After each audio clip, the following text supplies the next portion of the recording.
Last time you saw us, we were at London's Borough Market with food writer Ed Smith. Now, we're back in Berlin in one of our next 125 kitchens, where Ed's going to show us a recipe inspired by the produce we picked out. Oh, this is my curse, trying to get everything on my fork and never quite making it work.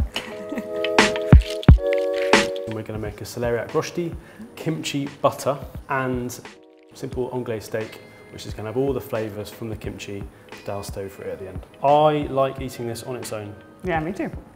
It's alive. It's alive. Just take the kimchi out. You don't have to waste the flavour and keep it going for a bit. I slice carrots thinly and put it in there. I think I caught that on your Instagram story.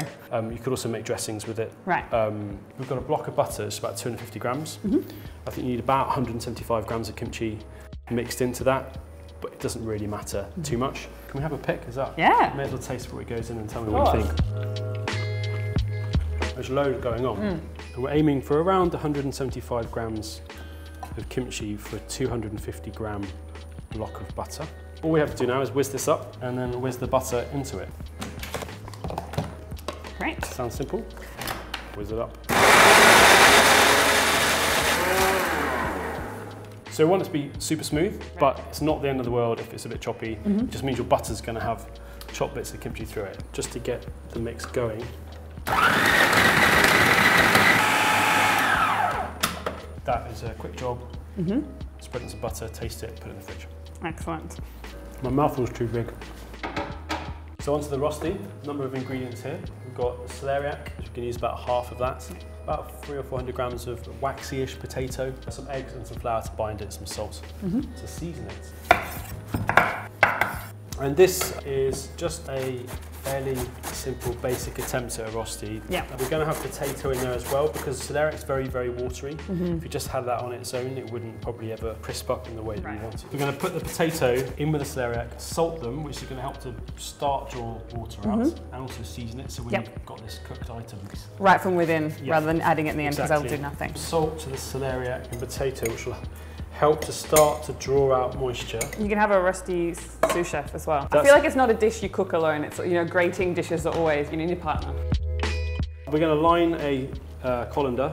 Yep. So the salted celeriac and potato into a clean cloth, squeeze it out.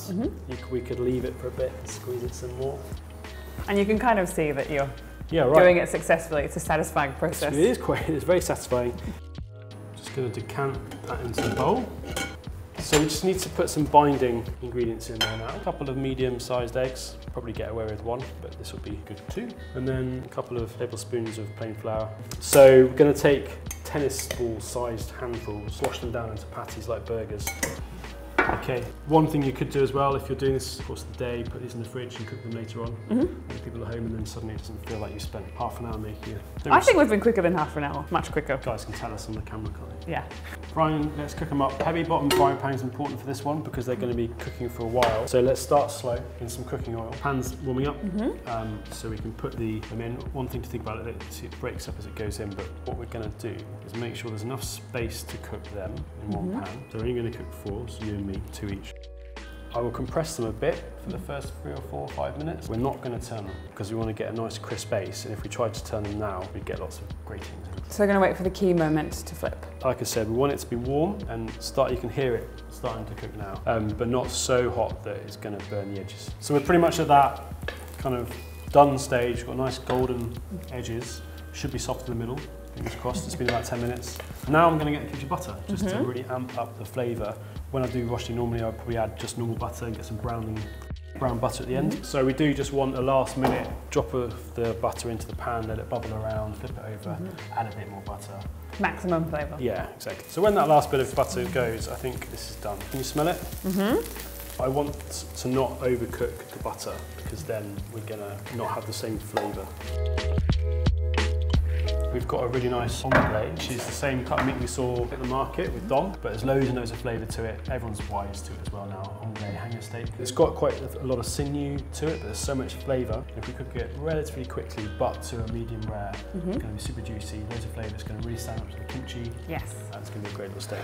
Butcher has already butterflied it for us, which means it came looking like that, and then cut it down the middle. And the benefit of this is it means that it's going to cook at a reasonably similar temperature throughout. You see that there's all that sort of marbling and the sinew in there. That's why I'm keeping the steak at this length, and we'll slice it like this. Across the grain. It means that the steak is easy to eat. Pan on. So we'll let that warm up really hot. Just some cooking oil in there now. As soon as it feels hot, I'll put it in and hopefully it'll start frying straight away. It's quite thin, so I think probably about overall 2 to 3 minutes on each side. A, make sure your steak is seasoned.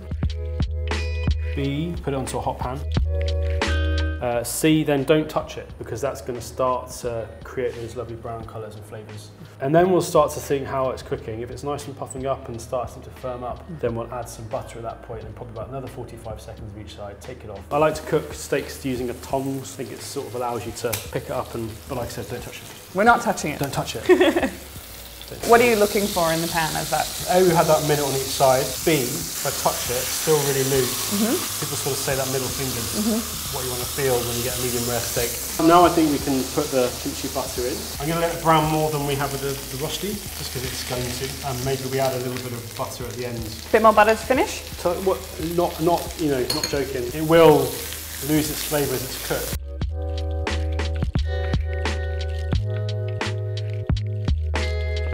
Liquid gold. Liquid gold. Give it 4 or 5 minutes to rest. It won't be too cold. Hopefully we've got a nice medium rare steak. It's looking promising. Right, so the steak's resting. We've got celeriac Rsti on the side, but I think we need something else to cut through those flavours.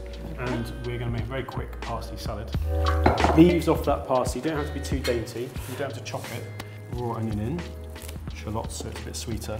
With a bit of salt, half a lemon, so it's going to be really lovely. Some nice extra virgin olive oil. And then one of my favourite ingredients is about to go in, capers. Capers, I love a caper. Okay, so they've got the parsley salad's made, Rsti is still warm, steak is done and rested. Hopefully, let's say around a medium. Got a lovely, strong flavoured cut of meat, which we know the butcher, we know that it's a lovely, like full flavoured piece of meat, which is going to match the kimchi, really homely celeriac Rsti, but more kimchi there, and then the lemon and the capers and the parsley to cut through.